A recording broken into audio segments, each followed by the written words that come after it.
សួស្តីអ្នកទាំងអស់គ្នាថ្ងៃនេះយើងសិក្សាទាំងអស់គ្នាពីការប្រើប្រាស់នៅ tape របស់កម្មវិធី Word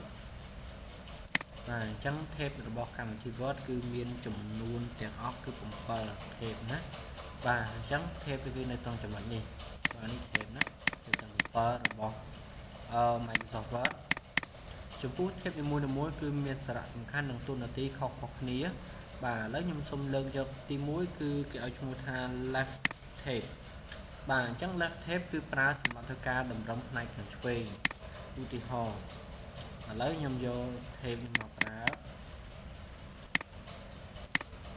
អញ្ចឹងករណីដែលយើងចង់សរសេរគឺយើងសរសេរអញ្ចឹងទៅករណីដែលយើងចង់ឲ្យ cursor លោតមុខណាដូចជាលក្ខណៈ paragraph វាមានខិតមុខមួយអញ្ចឹងយើងកំណត់ tape មកនេះចុចលើ ruler មក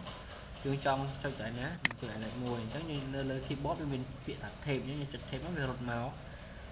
ចំណុចហ្នឹងតែម្ដងណាបាទឥឡូវខ្ញុំសរសេរឥឡូវខ្ញុំចុចសរសេរទៅខាងណាអញ្ចឹងពេលណាឃើញបាទ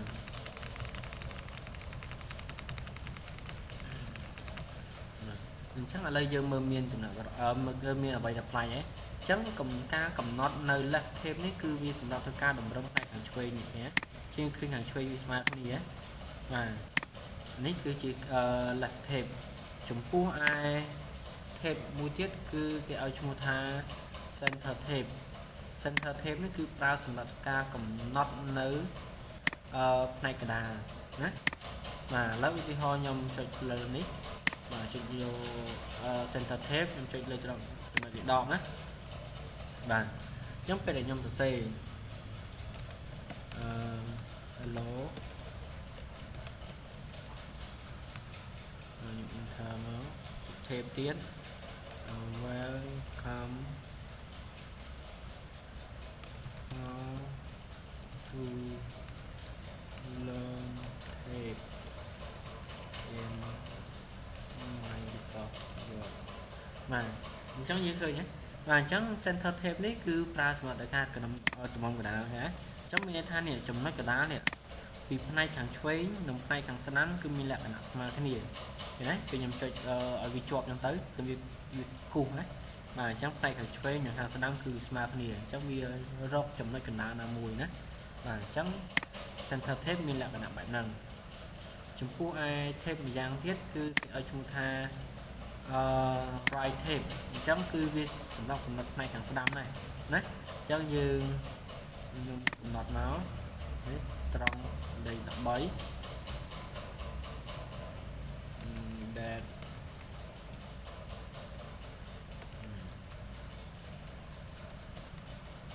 danចុច tape ទៀតមក prepare by Mr.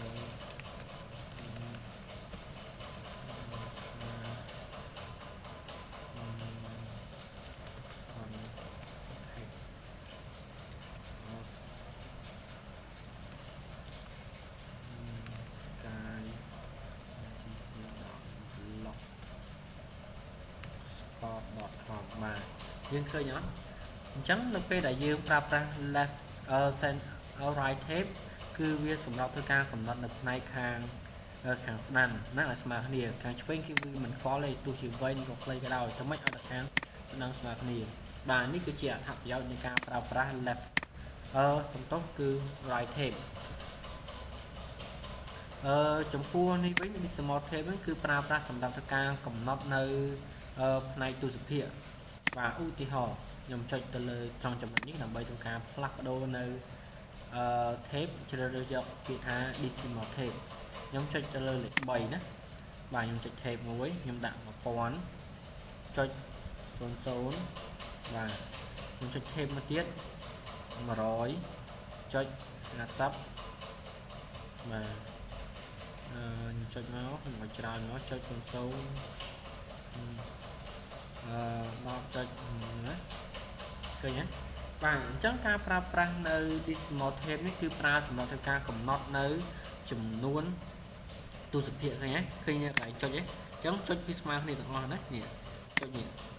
ណាបាទអញ្ចឹងវាសម្រាប់តម្រឹមបែបហ្នឹងណា và chắc ní khiคุณสมบัติในการប្រើប្រាស់ decimal tape ឥឡូវចូលដល់ចំណុចមួយទៀតតាក់ទងនឹងបាថេបអញ្ចឹងបាថេបសម្រាប់ធ្វើការគូសបន្ទាត់ឥឡូវខ្ញុំដូចជាយើងដែលឃើញកាសែតណាបាទកាសែតគឺមានគូសបន្ទាត់ក្តារណាណាខាងវាឥ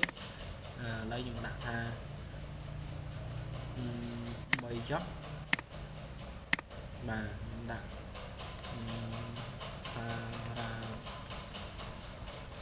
paragraph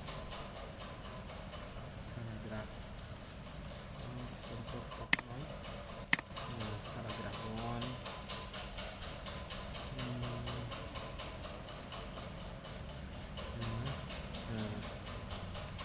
this is my text ចាអញ្ចឹងលោកអ្នកឃើញអត់អញ្ចឹងនៅពេលដែលយើងធ្វើការកំណត់នៅ tape bar មកគឺវាធ្វើការគូសបន្ទាត់ឲ្យយើង direct មកណាបាទអញ្ចឹងវាគូសបន្ទាត់អញ្ចឹងខាន់នឹងដូចជាការដែលយើងអានកាសែតគឺមានបន្តដែលគូសខាន់អញ្ចឹងសង្ឃឹមថាបងប្អូននឹងយល់បើបងប្អូនយល់បងប្អូនខាវីដេអូមកវិញហើយមើលភាសាទៀតទៅបាទឥឡូវចូលដល់ចំណុចមួយទៀតតាក់ទងនឹង first line tape អញ្ចឹងករណីដែលយើងសរសេរជាលក្ខណៈ paragraph អញ្ចឹងគឺយើងសរសេរ paragraph មិនទៅដល់យើងសរសេរអញ្ចឹងហ្មងទេគឺវាតែងតែមានការដក clear នៅខាងដើមនៃខាងខណ្ឌណាបាទអញ្ចឹងការដក clear ហ្នឹងគឺយើងអាចប្រើប្រាស់ tape អញ្ចឹងក៏បានដែរនេះដូចខ្ញុំប្រើប្រាស់នៅ left tape មកខ្ញុំសរសេរអញ្ចឹងមក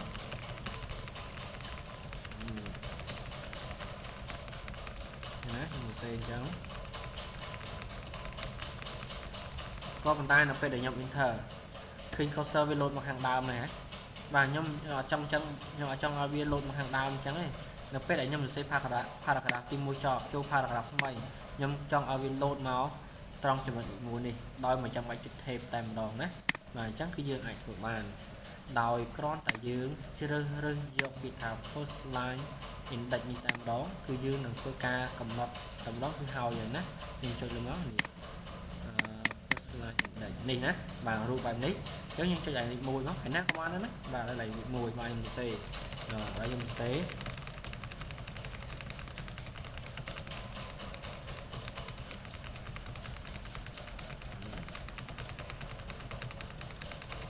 មកឥឡូវខ្ញុំ enter ឃើញទេគឺមាន load មកកន្លែងហ្នឹងណាបាទអញ្ចឹងកន្លែងលេខ1 direct មកចុច enter ទៀតណាយើងមិនចាំធ្វើការចុច tape ទេនៅពេលដែលយើង enter វា load មកកន្លែងលេខ1តែម្ដងណាបាទឥឡូវចូលដល់ចំណុចមួយទៀត handling index អញ្ចឹងគឺប្រើសម្រាប់ធ្វើការកំណត់នៅជួរទី2ឥឡូវនៅពេលដែលយើងសរសេរនេះ paragraph នេះយើងសរសេររហូតមកដល់ជ្រុងខាងនេះណាជ្រុងខាងនេះវានឹងធ្លាក់អញ្ចឹងកាលណាវាធ្លាក់គឺវាធ្លាក់មកមកដល់ចុងខាងស្ដាំតែម្ដងណាអប់នឹងតិចនេះតិច boundary អញ្ចឹងយើងអាចចង់ឲ្យវាអប់ទេយើងចង់ឲ្យវាខិតមកមុខបន្តិចណាអញ្ចឹងការកំណត់នៅទី2នេះជួរទី2នៃ paragraph របស់យើងនេះពួកយើងអាចកំណត់បានដែរណាបាទអញ្ចឹងនៅក្នុងនេះជួរទី1មានន័យថាជួរទី1នៃ paragraph គឺខ្ញុំឲ្យមកកន្លែង2ចុះណា